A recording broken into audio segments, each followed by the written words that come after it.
And so the second part of this video is immediate actual actions you can take when you catch yourself getting defensive. And I've learned a myriad of tools, but I'm going to give you 7 that I have actually been using and that have proven to be very helpful for me. That way, you know, they've been tested and they work. So the first tool is deep breathing. Now, it's one thing to say, breathe, chill, which, you know, if you say chill to somebody, they're never going to chill.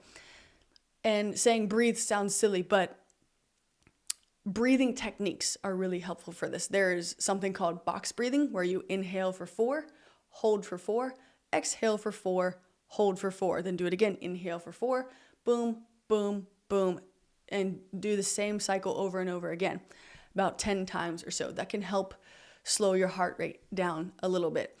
But deep breathing and doing meditation kind of exercises with your breathing has proven to be really helpful for me. In fact, not a sponsor, but I use the Calm app, and I usually do a 5 to 10 minute breathing exercise a couple times a week to just get my body in the rhythm of, hey, it's okay. This is what breathing and being at peace feels like, so that I'm learning this behavior and my body is able to go back to that place because it's becoming more familiar. So that's one tool, is deep breathing and using kind of breathing meditation exercises. The second tool is being curious, which we're going to talk about more soon. But oftentimes when we're being defensive, we're not being curious. And so one of the things that I'll tell myself in a moment like this, when I'm feeling myself getting defensive, is I say, be a curious podcaster right now. And I say that because as a podcaster, when I do interviews, I'm extremely curious. I want to know why someone's thinking that way. I have so many questions for them. And so I have to remind myself, hey, you are a curious person, and you can get back to that place of curiosity, because if you're curious, it's immediately putting your mind in a different place. You're thinking about somebody else and not yourself, let alone defending yourself, your actions, etc. Tool number 3 that's been really helpful for me is, what would future me say to do right now? Now, this is kind of an emotional one, because future me is someone who rarely gets defensive and rarely gets upset or angry, because I've done so much work to put that part that likes to jump out and jump forward so often back where it belongs, and that's in the passenger's seat. And so I've loved asking myself that question, because it immediately repositions me to where my head should be in these scenarios.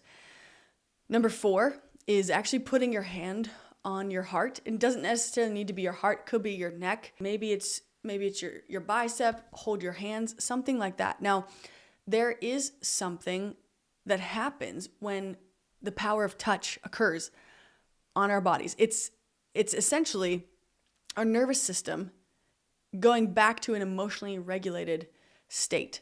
And I'm not going to speak a lot about that because I'm not a therapist and I'm certainly not a scientist who studies this, but I just know that it's been recommended to me and it's proven to be really helpful. So my technique is actually putting my hand on my heart, and I'll rub it like this slowly. And it's a reminder to me to, hey, calm that heart down a little bit. You're okay. You're safe. Nobody's out to get you. Another tool is actually counting backwards down from 7. So 7, 6, 5, obviously you know how it goes. But even just counting backwards helps put a gap so that your body and your words especially can pause, so that you have a moment to think, breathe, and then choose how you're going to react. And then another tool, I talked about it briefly at the beginning, but call a 20-minute timeout. And 20 minutes is what the research has shown to prove is the time it takes for our nervous system to actually get back to homeostasis, as in a normal state. And I actually heard one time a friend say that they had a 3.5 hour fight, him and his spouse. And they were probably only talking for 45 minutes of it because they called that many 20-minute timeouts. Now, you might hear that and you might be like, what a waste of time. Like, come on, you got to pick this thing up. Well, maybe that, but in reality, that fight, had they continued on and not taken breaks, would have probably taken 7 full nights to get through. But because they were able to keep calling timeouts, worked at it 5 to 10 minutes at a time before it started escalating again, they were able to get to a resolution in that same evening. And I think that's really powerful and speaks to what a 20-minute break can actually do for both parties. And then another tool is just simply opening your hands. And that's kind of a visual tool that I will use sometimes. And it's as a reminder that you can't control how others perceive you or what you do. But all you can do is choose honesty and vulnerability.